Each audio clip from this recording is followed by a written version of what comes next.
বা যেটা জীবন থেকে চলে গেছে অথবা যে এক্সপেকটেশন সেটা পাইনি, সেটাকে মাইনাস করে আমার মনে হয় সেই নতুন বছরটা শুরু করা উচিত নতুনভাবে, নতুন উদ্যোগে।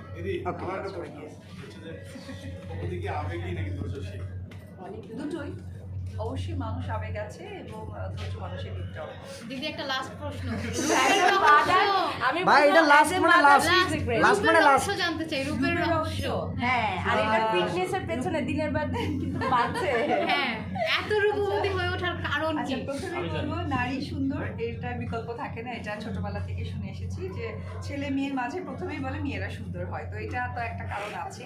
আর পাশাপাশি বলবো যে এই যে মানুষগুলো আছে ক্যামেরার পেছনে, যে সাংবাদিক ভাই বোনেরা আছে, যে কিন্তু একজন সাংবাদিক বোন আমাকে প্রশ্ন করেছে, সেও অসম্ভব সুন্দরী, একটা বলবে না। তবে এইটুকু বলি সকলের ভালোবাসা আর নিজের মধ্যে যখন কনফিডেন্সটা একদম সঠিক থাকে তখন সৌন্দর্য অটোমেটিক্যালি মানুষ হয়ে যায়।